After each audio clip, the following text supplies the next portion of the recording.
Kylian Mbappé mériterait le ballon d'or, c'est ce que pensent certains en équipe de France. Salut à tous les gars, c'est Azial. Aujourd'hui, on se retrouve pour une petite vidéo actu un petit peu centrée sur l'équipe de France, sur ce qui se passe du côté de l'équipe de France. On va bien évidemment aussi parler du fait Kylian Mbappé, est-ce qu'il mériterait le ballon d'or? Certains en équipe de France le pensent. Ça va me permettre un petit peu de développer mon avis sur Kylian Mbappé et le ballon d'or. Comme vous le savez, je pense que vous l'avez vu, la plupart des gens qui vont être sur cette vidéo l'ont vu. J'ai sorti une vidéo hier qui parle du ballon d'or de Messi. Ça a été leaké, c'est quasi officiel. Alors, tu peux pas être sûr à 100%, mais normalement, on le sait, Messi sera ballon d'or 2023. Mais malgré tout, j'ai envie de parler un petit peu de Kylian Mbappé ballon d'or et aussi pas mal d'actu autour de l'équipe de France. On a pas mal de choses à voir dans cette vidéo. Bref, comme d'habitude, avant que la vidéo commence, n'hésitez pas à liker, à commenter, à partager et à vous abonner. Vous allez voir, il y a pas mal de choses intéressantes à voir dans cette vidéo et on y va dès maintenant. Je remercie ceux qui like et qui s'abonnent, ça fait toujours plaisir bien évidemment pour le développement de la chaîne. Allez, on y va. Bon, commençons déjà par une petite info qui est sortie là très récemment avant que je tourne la vidéo. Kylian Mbappé ne participe pas à la séance du jour avec les Bleus, aucune raison n'a encore filtré.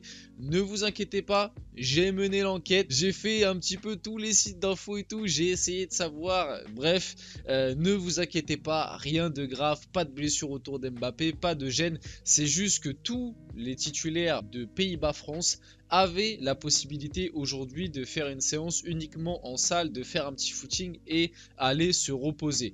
Donc c'est ce qu'a fait Kylian Mbappé, c'est pour ça qu'il n'était pas présent à la séance avec les Bleus. Tous les joueurs ne l'ont pas fait, mais Mbappé a préféré prendre entre guillemets un petit jour de repos, même si techniquement parlant, il s'est pas reposé puisque tu fais quand même un petit travail en salle, tu fais un petit footing, etc. C'est un petit peu du décrassage. Mais Mbappé aujourd'hui n'a pas touché le ballon et c'est quelque chose que je trouve limite de positif quand on sait qu'en ce moment mentalement peut-être on s'en souvient, il y a son deuil et tout, même s'il a mis doublé, je pense que ça peut un peu l'impacter mentalement. Faut pas oublier, c'est pas un robot, même si on n'arrête pas de dire que c'est une machine et tout, c'est pas un robot. Un petit peu de repos, voilà, ça fait pas de mal non plus. Et même physiquement, on n'arrête pas de le dire depuis le début de la saison, c'est pas le Mbappé Prime, voilà, il est pas au mieux physiquement.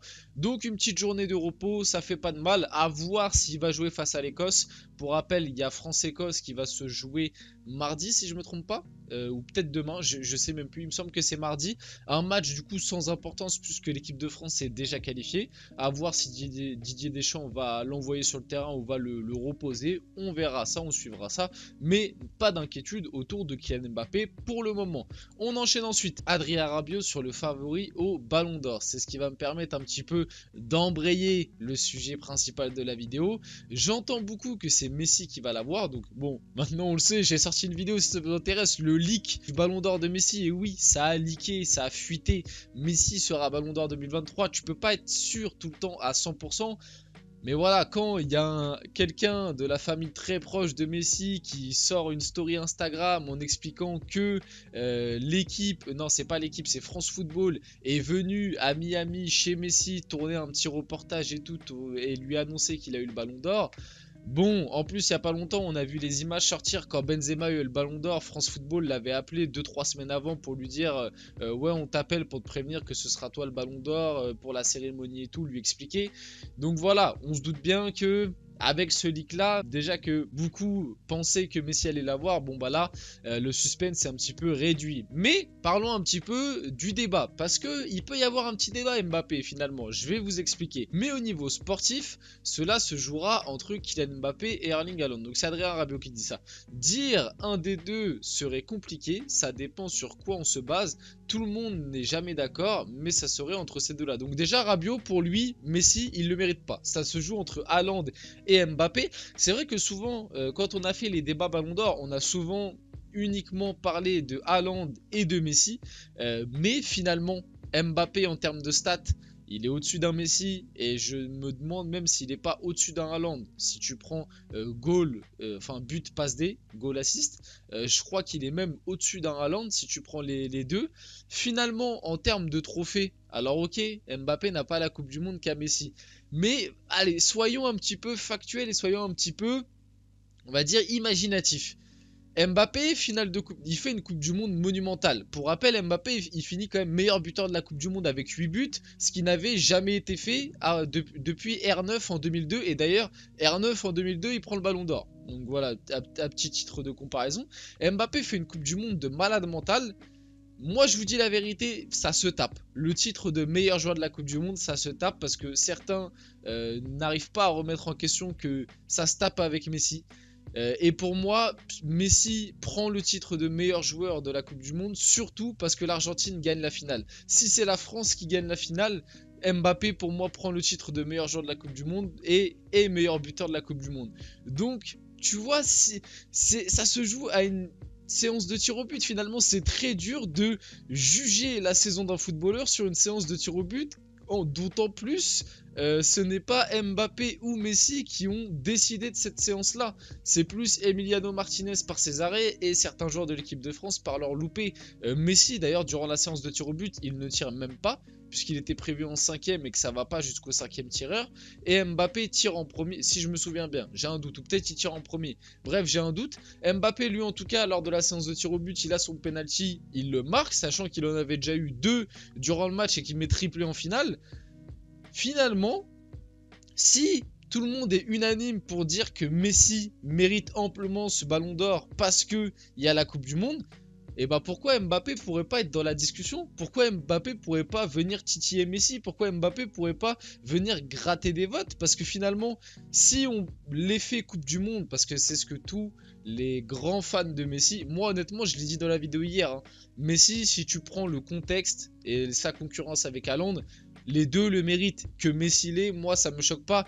Moi juste ce qui m'énerve un petit peu avec certains, on va dire, adorateurs de Messi, c'est qu'en gros tu peux pas dire qu'il y a débat. C'est-à-dire que pour eux, Messi doit l'avoir et s'il l'a pas c'est une honte et il n'y a aucun débat. On n'a pas le droit de penser que Haaland aussi le mérite. Ça me choque pas que Messi prenne le ballon d'or, il n'y a aucun problème.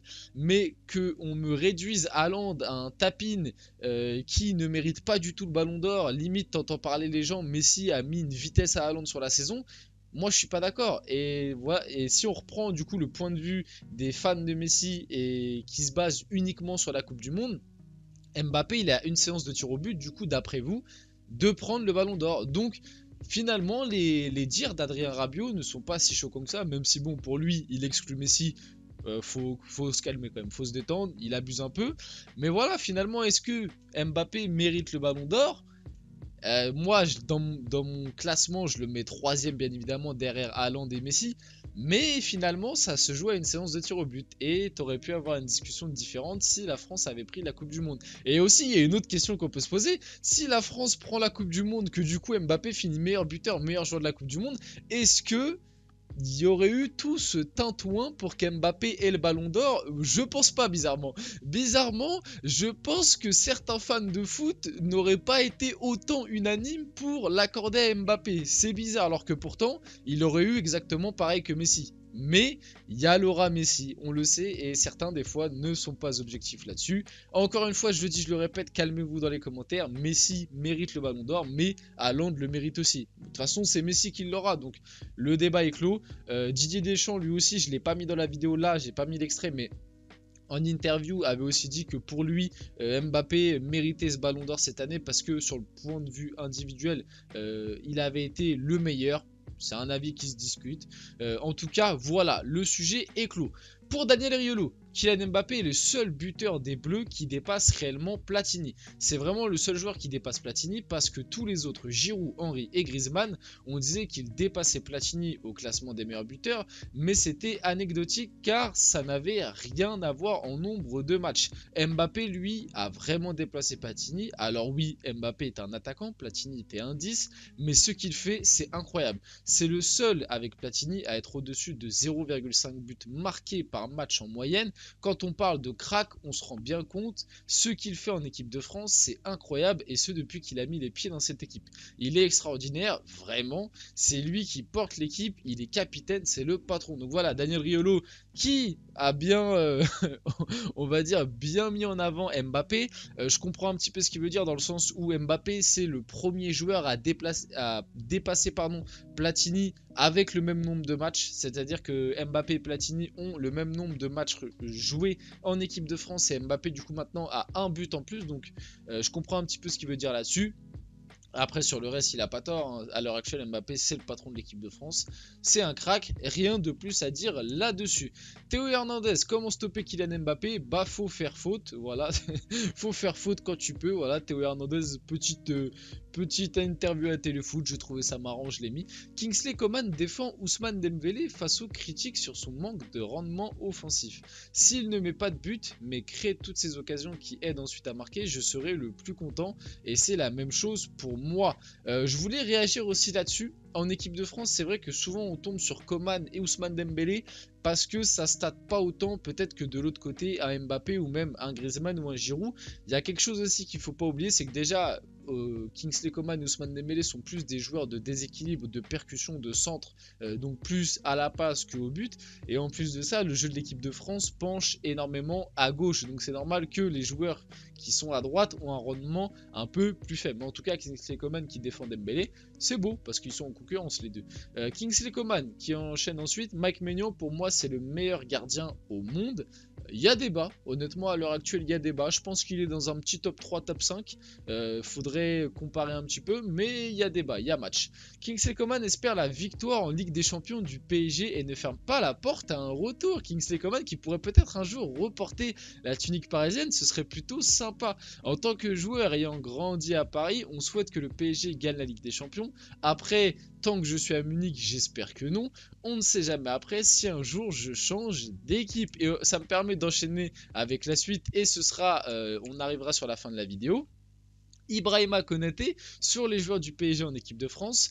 Rire, non, je ne répondrai pas sur ce qu'ils font pour le convaincre de rejoindre le PSG. Je suis un Parisien, mais je suis à Liverpool. Donc on voit que comme maintenant du côté de l'équipe de France, il y a pas mal de joueurs qui jouent à Paris, il commence à y avoir un petit lobby. Voilà, il commence à y avoir un petit lobby au sein de l'équipe de France et c'est en train d'essayer de convaincre certains joueurs de potentiellement revenir. Il y a pas longtemps, Mike Maignan avait aussi parlé qu'il n'était pas contre un retour un jour. Théo Hernandez aussi, il y a pas longtemps, il a dit moi j'aimerais bien jouer avec mon frère en club. L'air de dire bon bah si Paris il y a moyen, je suis là. Là, Ibrahima Konaté, Kingsley Coman, ouais, ça se trouve, le PSG va devenir la nouvelle équipe de France. Alors bon, c'est pas forcément tout le temps positif, mais c'est assez marrant en tout cas sur le point de vue là. Et puis certains joueurs, je les prends tous les jours au PSG. Hein. Konaté, tu viens quand tu veux, il n'y a pas de problème.